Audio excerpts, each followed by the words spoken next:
Hello बच्चों। आज मैं आपको क्लास 10th जिसका सब्जेक्ट है मैथमेटिक्स इसकी वर्कशीट नंबर 16 समझाऊंगी, जिसकी डेट है मेरे पास 11 अगस्त 2021।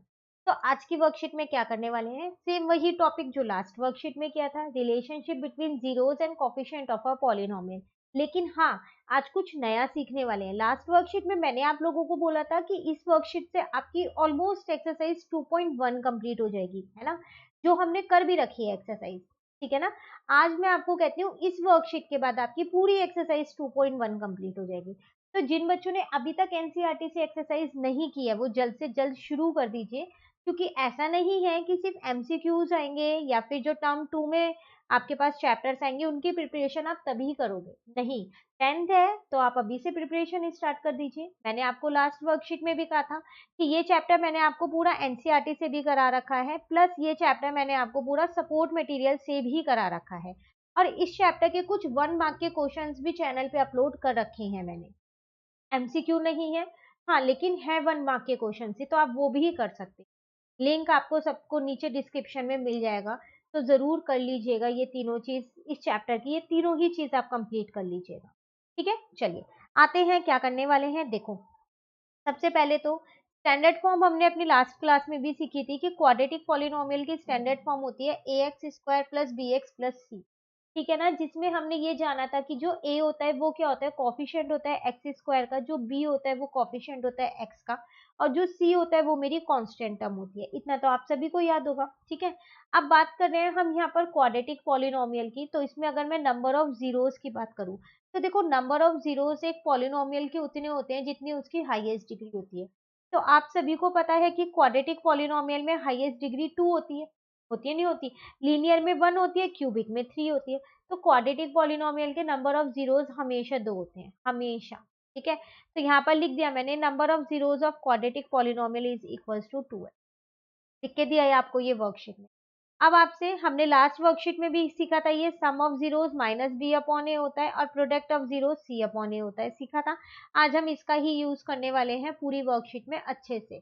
ठीक है, चलो देखते हैं। देखो, आज पता है होगा क्या, इस वर्कशीट में क्या है आपके पास, ऐसे ही अभी बिना आगे वर्कशीट देखे बता देती हूँ। तो इसमें ना अभी तक आपने लास्ट वर्कशीट में आपको क्वाड्रेटिक पॉलिनोमियल दिया होता था और आप सम ऑफ जीरोस और प्रोडक्ट ऑफ जीरोस आप निकाल रहे थे। ठीक है ना। अब की बार पता है क्या होगा, आपको सम ऑफ जीरोस और प्रोडक्ट ऑफ जीरोस दे रखा होगा और क्वाड्रेटिक पॉलिनोमियल आपको बनाना है। तो आप बना सकते हो या नहीं बना सकते, क्योंकि स्टैंडर्ड फॉर्म तो आप लोगों को पता ही है, A X square plus B X plus C, तो बहुत आसानी से बन जाएगी। तो आज हम वही बनाना सीखें। ठीक है, चलिए देखते हैं। देखो, एग्जाम्पल में कह रहे थे sum of zeros of quadratic polynomial is -3/4 and product is 1/4, find the polynomial. आपको एक क्वाड्रेटिक पॉलिनोमियल का सम ऑफ जीरोस दे रखा है और प्रोडक्ट ऑफ जीरोस दे रखा है। आपसे कह रहा है कि क्वाड्रेटिक पॉलिनोमियल आप बनाओ। ठीक है, कैसे बनाएंगे वो हम यहाँ पर करते हैं। ठीक है ना, एग्जाम्पल है, एक बार देख लेते हैं। तो सम ऑफ जीरोस होता है हमारे पास -b/a। ठीक है, अब प्रोडक्ट ऑफ जीरोस होता है, ये फॉर्मूला आप अच्छे से याद कर लीजिएगा। ठीक है, इसे मत भूलिएगा बस। वो हमारे पास होता है c/a, यही होता है। अब अगर हम बात करें सम ऑफ जीरोस, क्वेश्चन में दे रखा था -3/4, वो यहाँ पर लिख दिया, और यहाँ पर -b/a ऐसी है। ठीक है, और यहाँ पर दे रखा था 1/4 प्रोडक्ट ऑफ जीरोस, तो 1/4 लिख दिया और यहाँ पर c/a ऐसी है। क्लियर। बस ये चेक कीजिए कौन सा टर्म किसके आगे है। देखो, a के आगे यहाँ पर भी 4 लिखा हुआ है।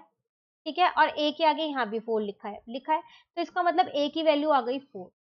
b की वैल्यू की बात करें तो देखो यहाँ पर -b और ये माइनस से माइनस कट हो गया, b की वैल्यू आ गई 3, क्योंकि प्रोडक्ट में b तो है ही नहीं, प्रोडक्ट में c है, तो वहां से c की वैल्यू निकल गई मेरे पास 1। तीनों वैल्यूज निकल गई। अब क्वाड्रेटिक पॉलिनोमियल आप बनाओ, वो कैसे बनाएंगे वो भी सीखो। यहाँ पर ए एक्स स्क्वायर प्लस का बी एक्स प्लस का सी होती है क्वाड्रेटिक पॉलिनोमियल। ए की जगह ए की वैल्यू रख दी 4x², बी की जगह बी की वैल्यू रखी तो 3x, सी की जगह सी की वैल्यू रखी तो 1। ये बन गई मेरी क्वाड्रेटिक पॉलिनोमियल। चेक कर लें एक बारी, 4x² प्लस 3x प्लस 1, ये भी। तो पी एक्स आप यहाँ पर लिख सकते हो, ये इसके बराबर है। आया समझ में। तो इस बार सम और प्रोडक्ट दिया है और क्वाड्रेटिक पॉलिनोमियल आपको बनानी है ना आसान। चलिए आगे के और क्वेश्चंस देखते हैं, और आसान लगेगा। यहाँ पर आपको दे रखा है if alpha and beta are zeros of the polynomial, alpha और बीटा दो जीरोज हैं इस पॉलिनोमियल के, तो फिर मैं ये कह सकती हूँ कि इस ये जो ये पॉलिनोमियल है इसके दो फैक्टर्स कौन कौन से होंगे, एक होगा मेरे पास x माइनस अल्फा, एक होगा x माइनस बीटा, तभी तो जीरोज निकले होंगे। हमने अपने लास्ट वर्कशीट में सीखा था ना कि कैसे हम फैक्टर से जीरोज निकालते हैं, इनको जीरो के इक्वल रखें, तो जब जीरो के इक्वल रख दूंगी तो x की वैल्यू अल्फा आ गई, और जब जीरो के इक्वल रखूंगी तो x की वैल्यू एक बीटा आ जाएगी, वही तो जीरोस मुझे क्वेश्चन में गिवन है, तो मैंने यहाँ से क्या किया, उसके फैक्टर्स निकाल लिए हैं, ये रहे। क्लियर यहाँ तक? अब देखो, जो ये पूरी क्वाड्रेटिक पॉलिनोमियल थी ना, इनको इन फैक्टर्स के इक्वल रख दिया इनटू के, ठीक है, बस सॉल्व करके आपने क्या किया, ये निकाल लिया। इसका आज की वर्कशीट में कोई यूज नहीं है, इतना कि इसका आपको पता चले कि क्या यूज करना है। जब इसका यूज आएगा तो मैं आपको इसी के साथ समझा दूंगी। मेन ये है, जो बीच वाली टर्म होती है वो सम ऑफ जीरोस के लिए, और जो लास्ट वाली टर्म है सी वाली, वो प्रोडक्ट ऑफ जीरोस की होती है। क्लियर है? तो ये मैंने आपको जो सपोर्ट मटेरियल करवाया है ना, पूरा चैप्टर नंबर 2 सपोर्ट मटेरियल से, उसमें मैंने आपको ये कंसेप्ट पूरा क्लियर करा। ठीक है, चलिए अब आ जाते हैं, एक और एग्जाम्पल हमको यहाँ पर दे रखा है। तो हमसे यहाँ पर क्या कह रहा है इस क्वेश्चन में, if the sum and product of zeros of a quadratic polynomial are 4 and 7 respectively, then what is the value of coefficient A. देखो, फिर से आपको सम और प्रोडक्ट दे रखा है एक पॉलिनोमियल का 4 और 7, अब आपको क्या करना है, ए की वैल्यू बतानी। तो बहुत आसान है, अगर हम इसको यहाँ पर करें तो देखो, सम ऑफ जीरोस जो है वो मेरे पास होता है माइनस बी अपॉन ए, ठीक है, और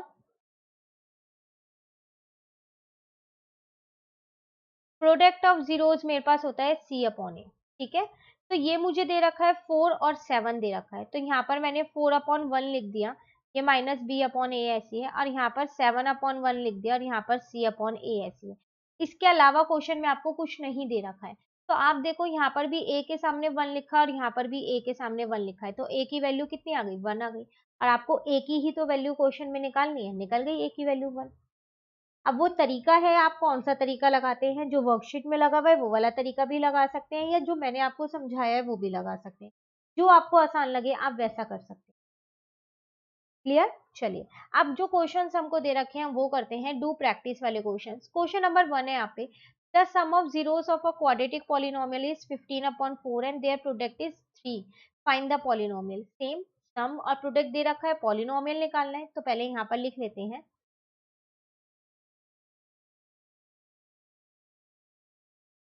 तो सम ऑफ जीरोस मेरे पास होता है माइनस का बी अपॉन ए, अब प्रोडक्ट ऑफ जीरोस मेरे पास क्या होता है यहाँ पर, वो होता है मेरे पास सी अपॉन ए, ठीक है। वैल्यूज पुट करते हैं, सम दे रखा है 15 अपॉन 4, तो यहाँ पर लिख देते हैं 15 अपॉन 4, और यहाँ माइनस बी अपॉन ए ऐसे ही रहने देते हैं, और प्रोडक्ट दे रखा है 3, तो यहाँ पर लिख देते हैं 3, कुछ नहीं है तो 1 लगा देते हैं, ठीक है। अभी तक हमने देखा कि ए की वैल्यू दोनों में सेम थी, लेकिन अभी आप यहाँ पर अगर ध्यान से देखो, तो यहाँ पर ए की वैल्यू 4 है और यहाँ पर ए की वैल्यू 1 है, तो कौन सी वैल्यू लूं, 1 लूं या 4 लूं? ऐसे नहीं करते कि कौन सी वैल्यू लें, नहीं, आप क्या करो, देखो, आप 4 को 1 तो नहीं बना सकते हो, नहीं बना सकते ना, तो आप ऐसा करो 1 को 4 बना दो। अब आप सोच रहे होंगे कि 1 को कैसे 4 बनाया जाए, बिल्कुल बना सकते हो, कैसे? आप क्या करो, इसको हटा देते हैं पहले, यहाँ पर भी 4 से इंटू कर दो और यहाँ पर भी 4 से इंटू कर दो, तो ये आपके पास आ जाएगा 12 अपॉन में 4, कट करके तो वही आने वाला है ना, 3 आने वाला है, बस मैंने एक तरीके से फॉर्म चेंज करके लिख दिया है, ठीक है। तो अब आपके पास सी की वैल्यू 12 आ गई और ए की वैल्यू 4 आ गई, यहाँ भी ए की वैल्यू 4 है। हमेशा ध्यान रखिएगा, सम ऑफ जीरोज और प्रोडक्ट ऑफ जीरोज में ना ए की वैल्यू हमेशा दोनों में सेम होनी चाहिए। इन केस जैसे कि यहाँ पर सेम नहीं थी, सेम नहीं आए, तो आप उसे सेम बना लीजिएगा, ठीक है। अब आप वैल्यूज लिख सकते हो, ए की वैल्यू आपको 4 पता है, बी की वैल्यू -15 है, क्यों, क्योंकि ये माइनस कट नहीं हुआ तो वो 15 के साथ लग जाएगा, ठीक है, और सी की वैल्यू आपके पास 12 है। तीनों वैल्यूज निकल गई तो क्वाड्रेटिक पॉलिनोमियल तो बन ही जाएगा आपके पास। क्वाड्रेटिक पॉलिनोमियल यहाँ बनाते हैं, पी एक्स होता क्या है मेरे पास, ए एक्स स्क्वायर प्लस का बी एक्स प्लस का सी होता है, तो पी एक्स को ऐसे ही रहने देते हैं, ए की जगह 4 रख देते हैं, 4x स्क्वायर, बी की जगह 15 रखें, नहीं, बी की जगह -15 रखेंगे, ठीक है, और सी की जगह 12 रखेंगे, ये हमारा क्वाड्रेटिक पॉलिनोमियल निकल गया। Clear question? कहीं पर भी डाउट हो कमेंट करके पूछ लीजिएगा। वैसे अगर आपने ये चैप्टर कर लिया एनसीईआरटी से तो डाउट नहीं होगा। ठीक है, चलिए आ जाते हैं क्वेश्चन नंबर 2 पे। आपसे क्या कह रहा है, find the quadratic polynomial the sum and product of whose zeros are respectively -10 and -30। Same question है, इस बार बस सम और प्रोडक्ट चेंज कर दिया है डिजिट। तो देखते हैं, चलो यहाँ करते हैं। तो मैं यहाँ लिख देती हूँ कि सम ऑफ जीरोस जो है वो मेरा होता क्या है, वो होता है -b/a। और प्रोडक्ट ऑफ जीरोस मेरे पास होता है यहाँ पर c/a। ठीक है, चलिए वैल्यू पुट करते हैं। सम मुझे दे रखा है -10 और प्रोडक्ट मुझे दे रखा है -39। तो -10/1 लिख देती हूँ और -39/1 लिख देती हूँ। कुछ भी नहीं है तो 1 लगा दिया। ध्यान से देखो, दोनों ही जगह a की वैल्यू 1 है तो 1 लिख दो, चेंज करने की जरूरत ही नहीं, दोनों में सेम है। b की जगह देखा जाए तो 10 आएगा, क्यों? क्योंकि इस माइनस से ये माइनस कट हो चुका है। और c की जगह देखा जाए तो -39 आएगा, क्यों? क्योंकि c के आगे माइनस नहीं था, लेकिन जो 39 है उसके आगे माइनस है। ठीक है ना। अब बनाते हैं हम अपने क्वाड्रेटिक पॉलिनोमियल। तो क्वाड्रेटिक पॉलिनोमियल मेरे पास होती है ax² प्लस का bx प्लस का c होती है। तो a की जगह पर मैंने 1 रख दिया, x² ऐसी है, b की जगह पे 10 रख दिया, x ऐसी है, और c की जगह पे -39। क्लियर। चलिए आ जाते हैं अपने क्वेश्चन नंबर 3 पे। यहाँ आपसे क्या कह रहा है, the two zeros of a quadratic polynomial are -4 and -6। अब आपको दो जीरोस दे रखे हैं, find the sum and product of zeros and value of b। तीन चीजें निकालनी है, sum of zeros, product of zeros and value of b। ठीक है, चलो यहाँ पर निकालते हैं।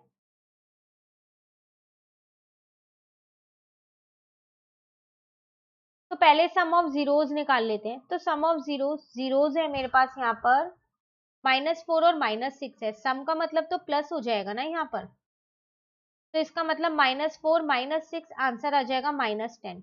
अब बात करते हैं प्रोडक्ट ऑफ जीरोस की। तो प्रोडक्ट ऑफ जीरोस हो जाएंगे, मल्टीप्लाई कर दो इनको। तो 6 4 जा 24 और माइनस से माइनस कट हो जाएगा। अब वैल्यू ऑफ बी निकालनी है। तो यहाँ लिख देते हैं पहले कि हम क्या निकाल रहे हैं, वैल्यू ऑफ बी निकाल रहे हैं। तो वो तो सम ऑफ जीरो से ही निकल जाएगी। तो सम ऑफ जीरोस होता है मेरे पास -b/a। ठीक है, और सम हमने अभी निकाला, -10 निकाला है। तो यहाँ लिखते हैं -10 अपॉन में 1 लगा देते हैं। कुछ भी नहीं है तो 1 तो लगा ही सकते हैं। माइनस से माइनस कट गया तो वैल्यू ऑफ b यहाँ से निकल के आ गई है। इसे आप b लिख लीजिएगा। तो वो आ गई मेरे पास 10। तो यही मेरा आंसर, तीन चीज पूछी थी, तीनों ही चीज हमने बता दी। ठीक है, क्लियर। चलिए आ जाते हैं हम अपने क्वेश्चन नंबर 4 पे। क्वेश्चन में आपसे क्या कह रहा है, find the sum of zeros of the polynomial. एक पॉलिनोमियल दे रखा है और इसके सम ऑफ जीरोस निकालने हैं। 6x² प्लस 11x प्लस 5 है। फिर भी एक बार क्रॉस चेक कर लेते हैं, कहीं क्वेश्चन गलत हो जाए। सम निकालने हैं। तो देखो, सम निकालने से पहले ऐसा करते हैं, ए बी सी की वैल्यू निकालते हैं। ए की वैल्यू 6 है, बी की वैल्यू 11 है, सी की वैल्यू 5 है। ठीक है, तो सम ऑफ जीरोस क्या होता है मेरे पास, -b/a। -b, b की जगह 11 और a की जगह 6। तो ये आपका आंसर आ गया सम ऑफ जीरो। यही तो निकालना था, कितना आसान था निकालना, है ना। अब बारी आती है मेरी एक छोटे से होमवर्क क्वेश्चन देने की, है ना। तो होमवर्क क्वेश्चन मैं यहीं पर दे रही हूँ और इसी से रिलेटेड दे रही हूँ। सम ऑफ जीरोस तो आपको क्वेश्चन में ही बोला गया था निकालने के लिए। होमवर्क में आप क्या करना, प्रोडक्ट ऑफ जीरोस निकाल के बताना कि क्या आया। बहुत आसान, फॉर्मूला लगा के सिर्फ आपको वैल्यू निकाल रखनी है और जल्दी से कमेंट करके मुझे आंसर देना है कि क्या आंसर आया। Product of zeros question number 4 में निकालना है। ठीक है, तो जल्दी से कमेंट कीजिए। प्लस अगर आपको ये वीडियो अच्छी लगी और ये वर्कशीट भी अच्छी लगी तो इस वीडियो को लाइक जरूर कीजिएगा। और अगर अभी तक आपने चैनल को सब्सक्राइब नहीं किया है या फिर आप चैनल पे न्यू हो तो चैनल को भी सब्सक्राइब कर लीजिएगा। इस वीक आपको चैप्टर नंबर 2 के एमसीक्यू क्वेश्चंस मिल जाएंगे। ठीक है, और जो इससे रिलेटेड और भी जो चैप्टर्स आ रहे होंगे उनके क्वेश्चंस भी, एमसीक्यू क्वेश्चंस भी आपको हर वीक मिलते रहेंगे। क्लियर। चलिए वर्कशीट हमारी यहाँ पर कंप्लीट होती है। कौन सी वर्कशीट थी, वर्कशीट नंबर 16 कंप्लीट हो गई। वर्कशीट नंबर 17 जो है वो हम अपनी नेक्स्ट वीडियो में समझेंगे। Thank you.